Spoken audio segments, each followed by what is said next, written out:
To all who come to this happy place, welcome. Hello and welcome to episode 4 of the Beyond Disney podcast. I'm so excited you're here. Whether you've been here before or you are listening in for the first time, welcome. It has been quite some time since I have uploaded an episode, and I am finally back to continue with The Man Behind the Mouse Part 2. On the last episode, we talked about the early life and start of Walt Disney's career, touching on the hardship and the struggles that he continued to encounter. Now, if you enjoyed that episode and want to keep the Disney magic going, be sure to subscribe, leave a like, and tap that bell icon so you never miss an episode.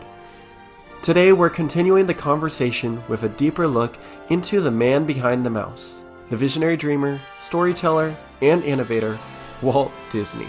So grab your Mickey ears, get cozy, and let's journey beyond Disney together.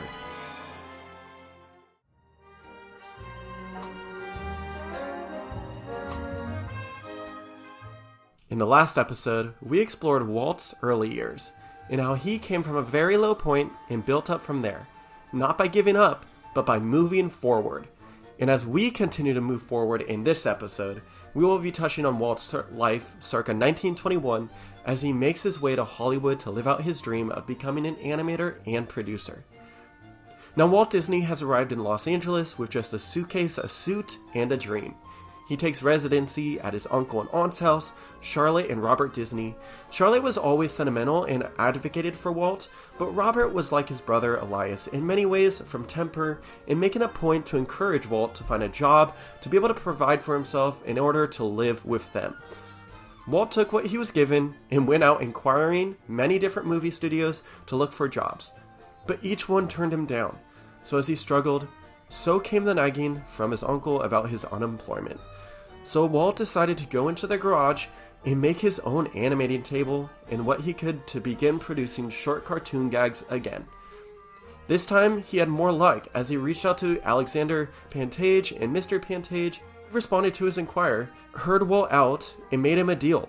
Upon this news, Walt was ecstatic and returned to his uncle's garage and began working on these reels.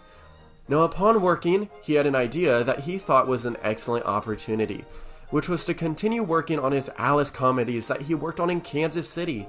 And so he went right ahead and wrote to Margaret Winkler about continuing partnership in production. Now, upon response, she offered a total of $1.5 thousand per each negative and would pay the full amount on them right away. With this news, he rode all the way to tell Roy about this news at the recovery ward that Roy was staying at while he recovered from tuberculosis. Walt overall encouraged his brother to join him, and Roy left the hospital the next morning to help his little brother in pursuing his dream. Now, on October 16, 1923, Walt and Roy signed a contract with Winkler for a distribution of the Alice comedies. With this success, they realized that with every audition they tried to have for the role of Alice, there was no one that fit the role in a similar fashion to Virginia, the little girl who was playing Alice for Walt in his previous comedies. That Margaret Winkler had said they need to have the same actress play the role.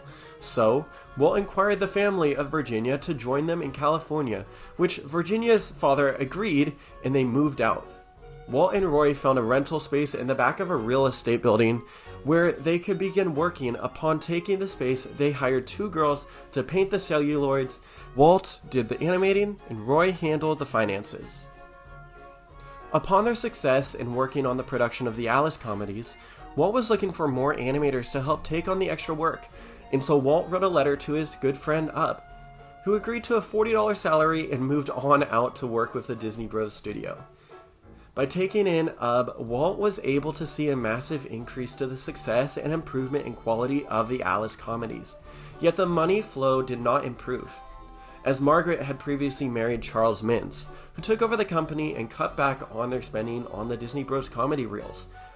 Walt was deeply disturbed by this, so after a few back and forth conversations, the Alice comedies began to spark interest and grow in public appreciation that Charles Mintz would offer $1.8 thousand plus a share of profits per each rental for theaters. Finally, the Disney Bros were finally going somewhere. Now, really quickly, I want to comment on the letters that Walt shared with Charles Mintz, and as they talked back and forth in conversation, Walt was very, very characteristic, and he put a lot of himself into these letters. If you go and you find the letters yourself, you can kind of pick up just the way that Walt wrote. It's kind of hilarious to see the way that he tries to stay professional, but also there's a lot of just enragement that you can kind of feel as he's trying to stay professional, but also have his way with Charles Mintz. It's pretty interesting to see how Walt really stood his ground and didn't allow any misfortune to come his way. Now, at this time, Walt and Roy were currently sharing a living space in a one-room apartment, and they began to become tiresome of each other in the arrangement. That Walt made a remark on Roy's cooking that Roy ended up exploding at Walt Disney, saying, "All right, to hell with you. If you don't like my cooking, let's quit the arrangement," which is what they decided to do. So, in that case, Roy wrote to his girl Edna Francis, asking her to marry him, and so they got married, and Walt was Roy's best man. And Lillian Bounds was the maid of honor, who was currently working at their studio as an inker and painter. Now, she had been raised in Idaho and left business school to visit her married sister in Los Angeles. She had come across a girl who was currently working at the Disney Bros studio and told her about a position that was open, so she went for it, and sure enough, got the job. Walt was too wrapped up in his work to notice any girl, let alone an employee. Yet, when he had saved up enough to purchase a little Ford runabout for the studio's errands, he would sometimes drive the girls home in it. One evening, he and Lillian talked a little later, and he asked once he got a suit if he could ask her out. So, when a check arrived from Winkler, he didn't waste any time and encouraged Roy to go out and get a new suit. And Walt arrived at Lillian's house asking her opinion on his new suit. He found himself constantly going out with Lillian after that, and having dinner at her house. They went on many dates. Walt liked to take them on rides in his new car, and he loved taking Lillian on dates. He said he didn't want to get married until he was 25 and had saved $10,000, which he had fallen short on both spots. Sometime after Roy's wedding, he suggested to Lillian that they should get married. So Roy took Walt to a jeweler to pick out a ring. And well, Walt, of course, picked the most expensive one, and on July 13th, 1925, he placed the ring on her finger. The newly wedded Mr. and Mrs. Disney honeymooned at Mount Rainier and Seattle, then returned home to a $40 a month kitchenette apartment in Los Angeles. Lillian then worked at the studio only when there was an emergency. Now, amazing as marriage is, it also is hard, and Walt and Lillian Disney saw this shortly after, as marriage had brought difficulty not only on Walt, but also on Roy. Roy continued overseeing finances, and on July 6, 1925, the Disney brothers would make a $400 down payment on a lot at 2719 Hyperion Avenue, where they arranged to build a larger studio. Now, with all the financial help that the Disney brothers had received from their uncle Robert, they would pay him back the $500 he was owed, but his nephews had to submerge their pride and ask their uncle for another $100 when their cash ran low. The beginning days of the new studio lot brought a lot of uncertainty from financial concerns, projects, and questions of longevity, especially for Roy, who was putting a majority of what he made into the security of the studio lot. Now, with the partnership with Winkler, Charles Mintz was having his brother-in-law personally drop off the checks by hand. Now, Walt was not happy with the time it was taking for the checks to come in, nor was he aware that Mintz's brother-in-law was actually spying and mingling with Walt's animators, encouraging them to maybe look for different jobs. Walt was agitated as the Alice cartoons were being turned in more frequently than the money he was receiving for them. Walt would begin writing back and forth with Mintz, where they would explain complaints and concerns from both perspectives. Overall, Walt was becoming disturbed by how Mintz was treating him and his company. So on February 8th, 1926, they would come to an agreement on the production quality and quantity so that they could settle this disagreement. The new contract coincided with the move into the new Hyperion studio that was located a few miles from Los Angeles. Now, with the advancement of the studio and the public awareness of the Disney Bros, Roy suggested that they actually change the name of the studio to one name and suggested Walt Disney Studios. Now, because of this, Walt became worried by his more youthful appearance and thought it would be a drawback. So when him and his fellow animators grew mustaches on a bet, the mustache stayed. As Walt continued producing the Alice shorts, he began to grow tired of producing just one media, as he saw the live action and animation combo starting to lose its spark. I mean, the Alice comedies had been around for several years by then, and Walt was beginning to feel boxed in creatively. He was an innovator at heart. He didn't like doing the same thing repeatedly. The Alice shorts had been successful, sure, but they were also time-consuming, and the process of mixing live action with animation limited what he could really do with the medium. So around this time, Walt started thinking about making something entirely animated. No more live action actors, no more constraints. He wanted to focus on characters that could exist entirely in their own cartoon world, a world he could control completely. And that's when he and his team at the studio, guys like Iworks, began experimenting with new characters. Now, initially Walt found creative influence through a character called Felix the Cat, who had an energetic and mischievous personality, and Walt really liked that. Even though the design wasn't groundbreaking, it helped them figure out what audiences responded to. Walt and Ub refined their ideas, making the characters more expressive, more charming, more human. Really, and that's how they eventually came up with Oswald the Lucky Rabbit. Now, Oswald was Walt's first real breakout animated star. He had personality, timing, and heart in a way that earlier characters hadn't. And it all stemmed from Walt's decision to move on from the Alice shorts, to take a risk on pure animation, something that would ultimately define and decide his entire career. After Walt came up with the idea for Oswald the Lucky Rabbit, things really started to move fast. In 1927, he struck a deal with Charles Mintz. This was a big step up for Walt. Up until then, his work had mostly been distributed on smaller scales, but Universal gave him access to a national audience, as we were made known through the success of the Alice comedies. Oswald would make his debut in Trolley Troubles, and it was an immediate hit. Audiences loved him. He was playful, full of personality, and had that kind of rubbery, expressive animation that felt new and alive. It wasn't just funny, it was charming. And it really showed the potential of animation as a storytelling medium. But here's where things get interesting, and honestly a bit heartbreaking. Walt was finally getting the recognition he'd worked so hard for.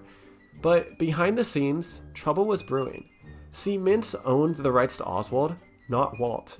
And Walt, ever the perfectionist that he was, kept pushing for higher quality animation, which meant spending more money. Mintz, on the other hand, wanted to cut costs. So when Walt went to New York in 1928 to renegotiate his contract, he was in for a shock. Mintz not only refused to give him a better deal, but he told Walt that Universal owned Oswald outright.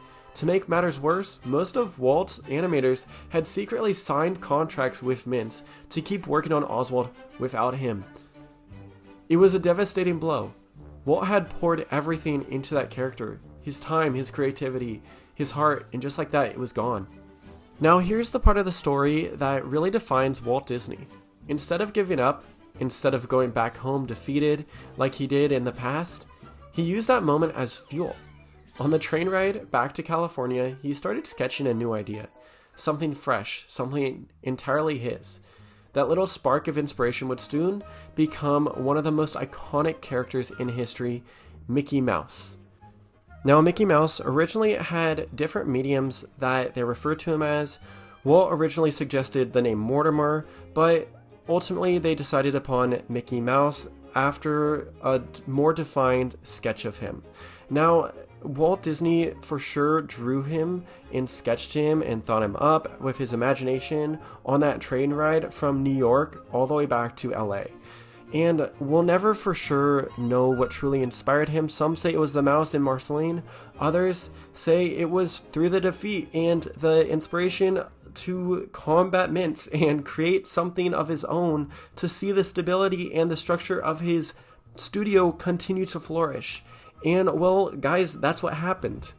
Mickey Mouse saved Walt Disney's company.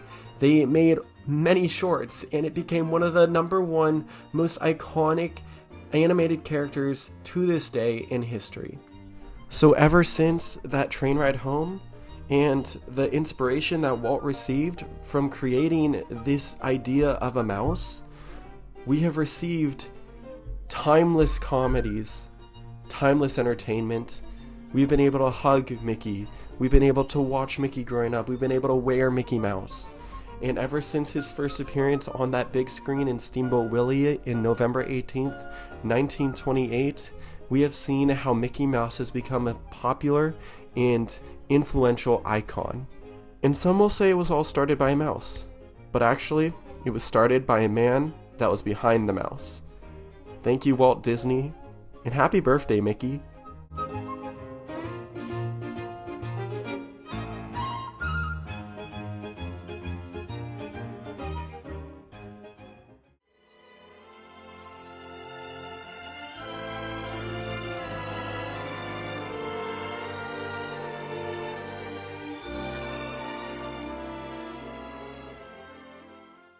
Through every setback, he never stopped dreaming, and those dreams built the foundation for the magic we know today. Well, that wraps up the Man Behind the Mouse series, but our journey through Disney history is far from over. In our next chapter, we'll dive into the creation of Disney parks, explore even more behind-the-scenes stories, and look ahead to what the future of Disney might hold. If you enjoyed this episode, don't forget to like, subscribe, hit that bell icon, and share this with a fellow Disney fan who loves discovering the magic behind the magic. Thank you for joining us. There's still so much wonder left to uncover as we continue to explore the stories, the history, and the heart of Disney. Until next time, let's keep dreaming, keep creating, and keep moving forward into that great, big, beautiful tomorrow.